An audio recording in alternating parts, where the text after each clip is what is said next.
So many men who had been through these dangers and anxieties, their nerve broke and they were the victims of shell shock, you know. There is a breaking point for most people, for everybody really.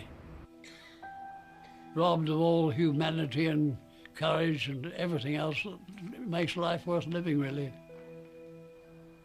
He's descended to something less than human.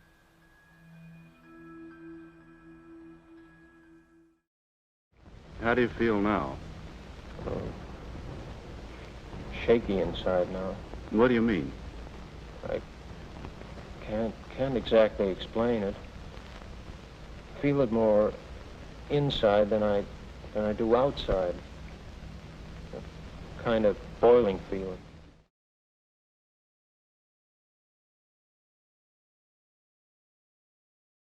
Something that attaches to your life is part of your life, because you cannot go into combat, spend a whole year in combat and say, I don't have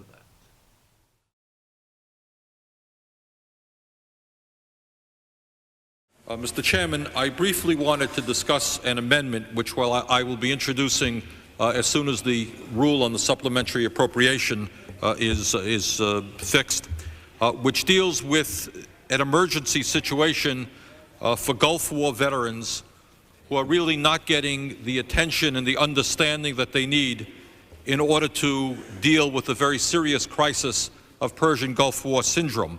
As you know, Persian Gulf War syndrome is right now affecting some 70,000 of the brave men and women who serve this country in the Gulf.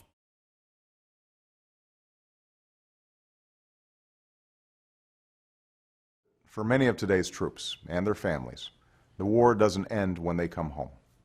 Too many suffer from the signature injuries of today's wars: post-traumatic stress disorder and traumatic brain injury. And too few receive the screening and the treatment that they need. Now, in past wars, this wasn't something America always talked about. And as a result, our troops and their families often felt stigmatized or embarrassed when it came to seeking help. Today, we've made it clear up and down the chain of command that folks should seek help if they need it.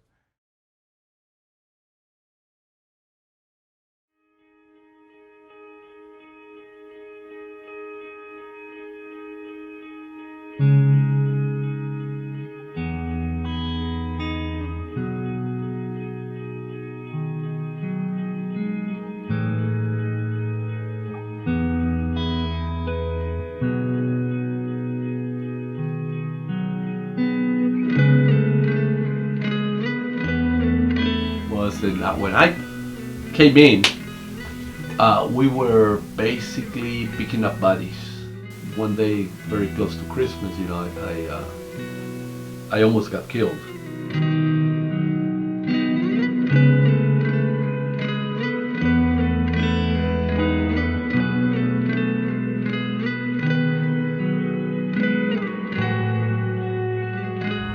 I have had a veteran who I was icing his shoulder, and he'd always come in with sunglasses on and had his sunglasses down and went to take the ice off his shoulder, and all of a sudden he reached over and grabbed my arm, and I had to calm him down that it's okay and stuff like that.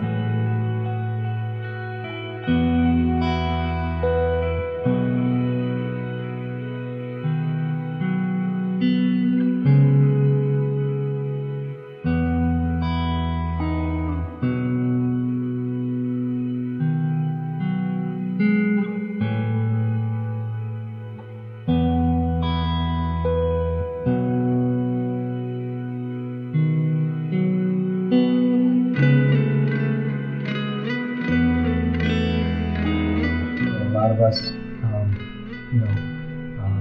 dealing with explosives and stuff like that. It rots your brain, so it kind of mess up your brains also. You forget a lot of things. So, and you can tell what I think during the day because I write everything down, or else I'm gonna forget about it. And I can probably vouch for that. I'm very forgetful now, not like I was before.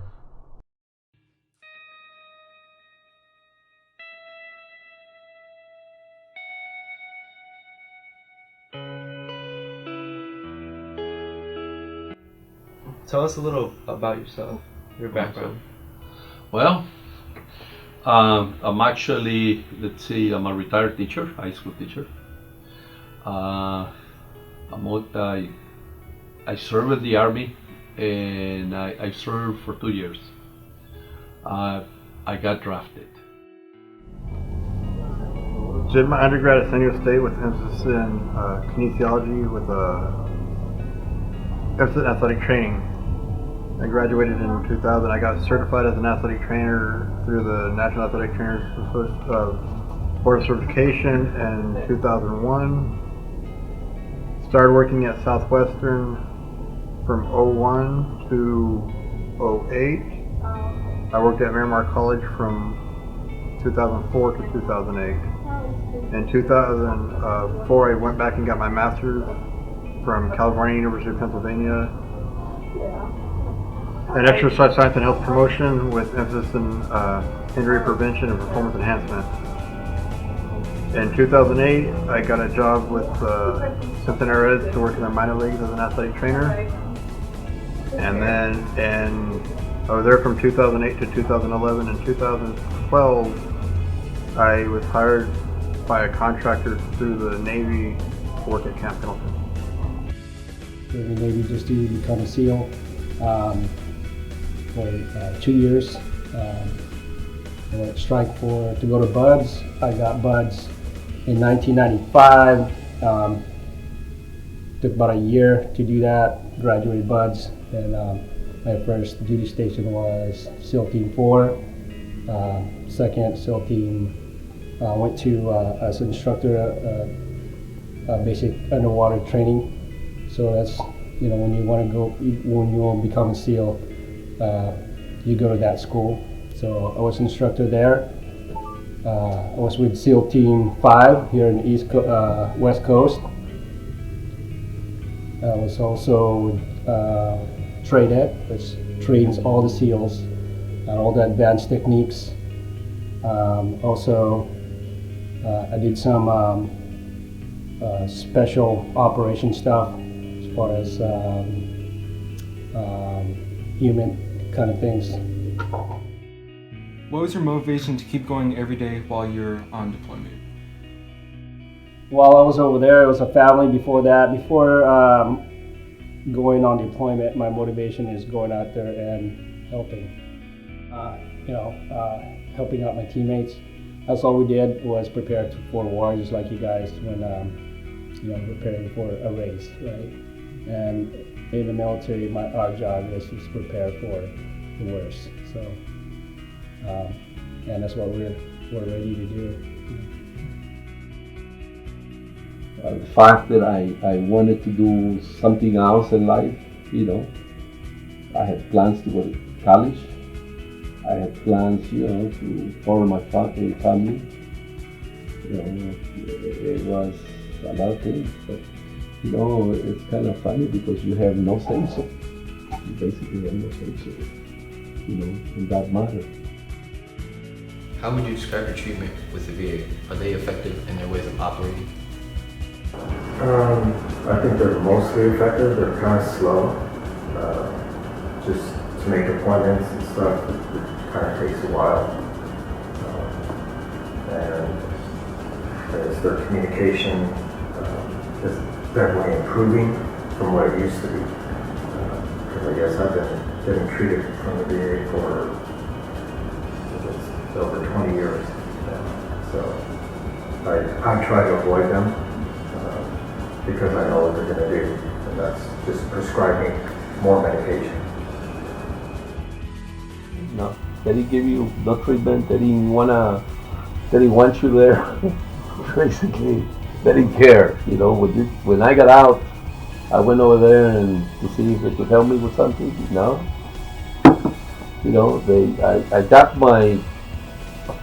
I was in the hospital for a month for malaria. And then for a hernia operation that I had because jumping from the helicopters. So I was there first month for the hernia and then another month for the malaria. Just from reading and watching the news, not very good. But I guess they're working on it. I'm pretty sure they're trying to make it a lot better. Right now, more of a negative than a positive. What did you expect before joining the military? It's an adventure because it's going to be completely different from my upbringing. I was born and raised in Tucson, Arizona, and so going into the Navy, I'm going to be out on the water, the ocean, stuff like that. So a lot of travel is going to be involved. So I guess I expected a lot of travel, and I wasn't disappointed once I finally got out to the fleet. You feel that that's what you got? Definitely. Yeah, and I signed up to get a lot of schooling and training, and I definitely got a lot of that as well. A lot of marching. There was a lot of, it was basically very close to an army life, but being 7, 8, 9, 10, until I was 13 years of age. That was my life. Basically, there was a lot of things to do. So I envisioned that the army was going to be the same, and it was. Like I was saying before, I wanted to be a SEAL, so that's all I really wanted to do. Basically, just physical. I tried college and it didn't work out for me. I didn't like it, so military, tried to become a SEAL. Are you aware of the amount of soldiers coming back with a serious condition known as post-traumatic stress disorder? Yeah. Post-traumatic stress disorder, yeah, it's a tough one. Believe me, I had it. Post-traumatic stress disorder is something that attaches to your life, is part of your life, because you cannot go into combat, spend a whole year in combat, and say, I don't have that. Only because I've started to read the book that I guess has prompted all this. Thank you for your service? Yeah. Back, as you guys probably studied a little bit of PTSD. Back then, they didn't know Vietnam era, World War I, World War II, obviously. Didn't really know a whole lot. It's like a stigma. You come back all messed up, you're just weak. But now they finally recognized it, and that it is a disorder.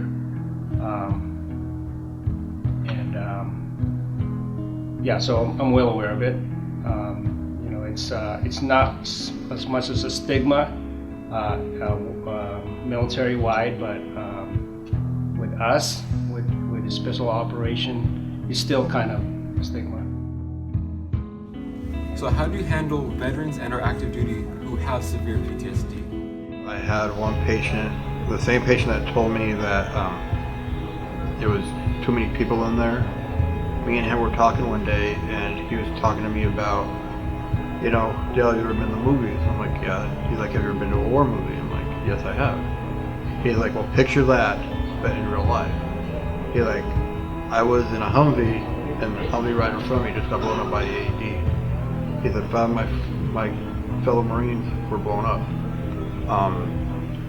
2 of them died, so it was very traumatic with him. And he really suffered from PTSD because you see that. And a lot of the awareness and a lot of the things we see is we have to be sensitive to that, because one little thing might set them off. Like I said, if there's too many people in there, sometimes guys aren't comfortable with that.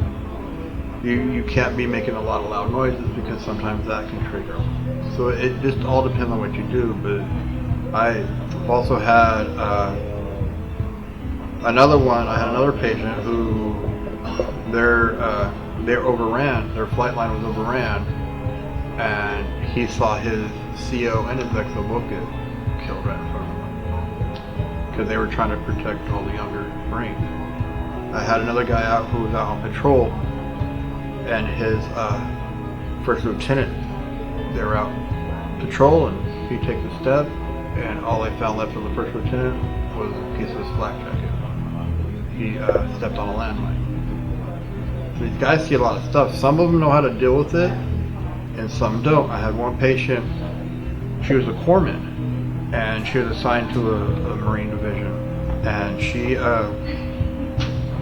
was fine. She came home on leave one day and was sleeping, and all of a sudden woke up at night sweats and screaming. She started having flashbacks. So little things kind of set them off a little bit. So you just kind of gotta be aware of what might set them off.